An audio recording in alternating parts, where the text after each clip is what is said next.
adalah mengenai merancang karya ilmiah kelas 11.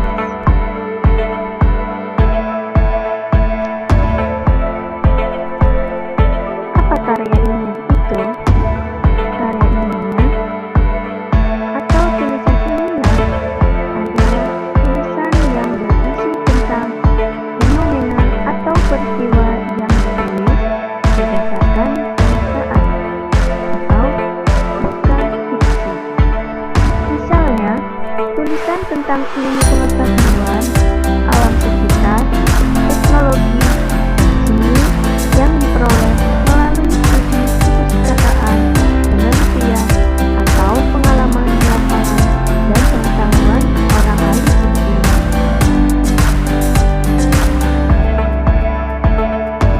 Karya ilmiah dapat ditulis dalam berbagai bentuk penyajian. Setiap bentuk itu berbeda dalam hal kelengkapan strukturnya. Secara umum, bentuk penyajian karya ilmiah terbagi ke dalam 3 jenis, yaitu bentuk populer, bentuk semi formal, dan bentuk formal. Yang pertama adalah bentuk populer, yaitu karya ilmiah yang bentuk ini sering disebut sebagai karya ilmiah populer karena bentuknya mahasiswa. Karya ilmiah bentuk ini bisa diungkapkan dalam bentuk karya ringkas. Ragam bahasanya bersifat santai atau populer. Karya ilmiah populer umumnya dijumpai dalam media massa seperti koran atau majalah. Istilah populer digunakan untuk menyatakan topik yang akrab, menyenangkan bagi populus atau rakyat, atau disukai oleh sebagian besar orang karena gayanya yang menarik dan bahasanya mudah dipahami.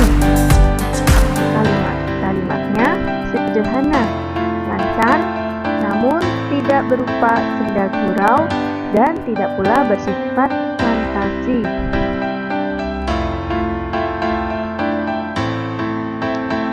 Yang kedua, bentuk semi formal. Secara garis besar, karya ilmiah bentuk ini terdiri atas halaman judul, kata pengantar, daftar isi, pendahuluan, pembahasan, simpulan, dan daftar pustaka.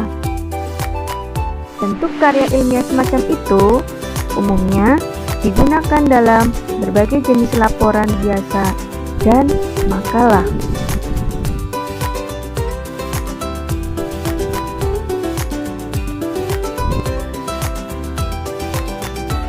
Selanjutnya, yang ketiga adalah bentuk formal. Karya ilmiah bentuk formal disusun dengan memenuhi unsur-unsur kelengkapan akademi secara lengkap seperti dalam skripsi, tesis, atau disertasi. Unsur-unsur karya ilmiah bentuk formal meliputi hal-hal sebagai berikut.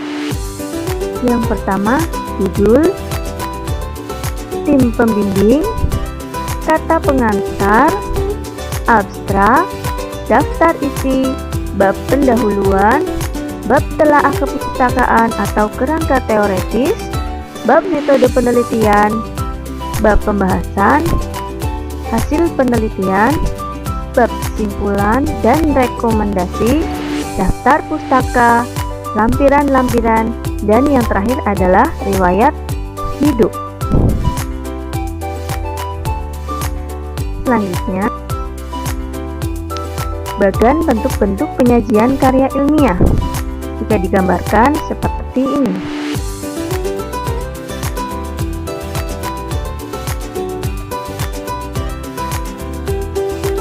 Jadi, untuk bentuk penyajian kalau digambarkan adalah bentuk penyajian yang pertama populer, bentuk penyajian yang kedua semi formal, Dan bentuk yang ketiga adalah formal.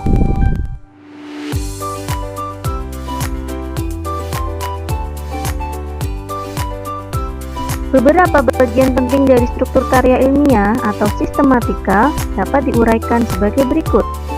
Yang pertama, judul. Judul dalam karya ilmiah dirumuskan dalam satu frasa yang jelas dan lengkap. Judul mencerminkan hubungan antar variabel. Istilah hubungan di sini tidak selalu mempunyai makna korelasional, kausalitas, ataupun determinatif.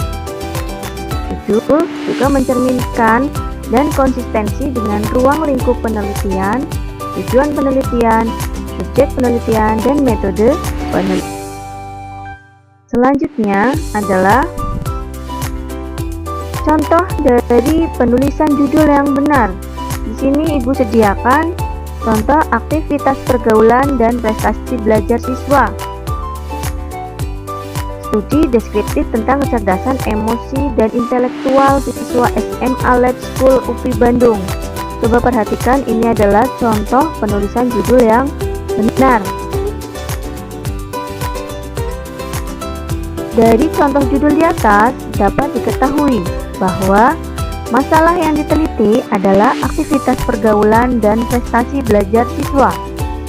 Ruang lingkup penelitian meliputi kecerdasan emosi dan intelektual siswa. Tujuan penelitiannya mengetahui ada tidaknya hubungan antara aktivitas pergaulan dengan prestasi belajar siswa. Subjek penelitian adalah siswa SMA Lab School UPI Bandung.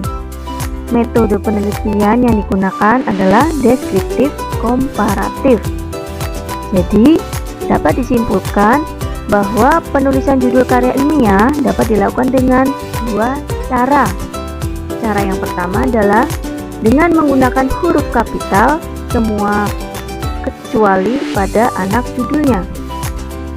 Untuk cara yang kedua adalah dengan menggunakan huruf kecil kecuali huruf-huruf pertamanya. Apabila cara kedua yang akan digunakan, maka kata-kata penggabung seperti dengan dan tentang, serta kata-kata depan seperti di, dari, dan ke, huruf pertamanya tidak boleh menggunakan huruf kapital.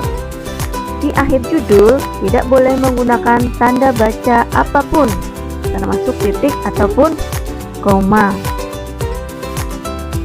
Berikutnya adalah pendahuluan. Pada karya ilmiah formal, bagian pendahuluan mencakup latar belakang masalah, identifikasi masalah, pembatasan masalah, perumusan masalah, tujuan penelitian, dan manfaat atau kegunaan penelitian.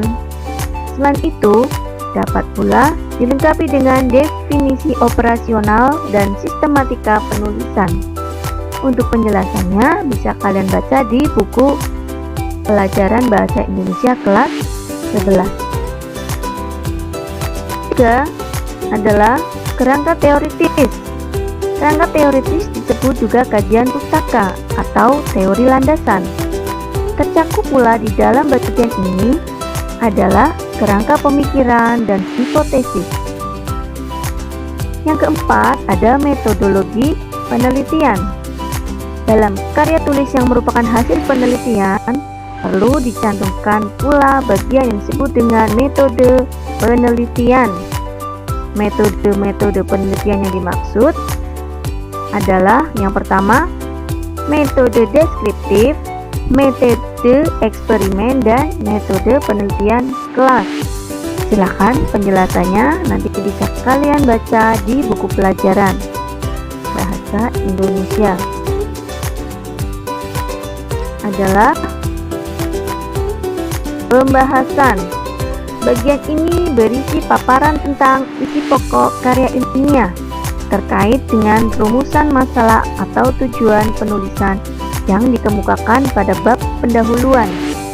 Data yang diperoleh melalui hasil pengamatan, wawancara, dan sebagainya itu dibahas dengan berbagai sudut pandang, diperkuat oleh teori-teori yang telah dikemukakan sebelumnya. Untuk bab terakhir yaitu simpulan dan saran. Simpulan merupakan pemaknaan kembali atau sebagai sintesis dari keseluruhan unsur penulisan karya ilmiah. Jadi di sini kalian bisa menguraikan kembali secara ringkas pernyataan-pernyataan pokok dari unsur-unsur di atas dengan meletakkannya dalam kerangka pikir yang mengarah kepada simpulan. Dan yang ketujuh ada daftar pustaka. Cara menulis daftar pustaka berurutan alfabetis tanpa menggunakan nomor urut.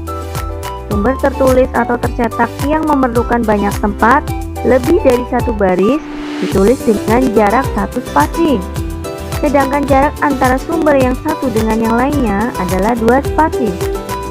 Susunan penulisan daftar pustaka: yang pertama, nama yang disusun di balik. Yang kedua ada tahun terbit. Yang ketiga judul pustaka. Yang keempat kota terbit. Yang kelima penerbit. Contohnya apabila ditulis adalah seperti ini.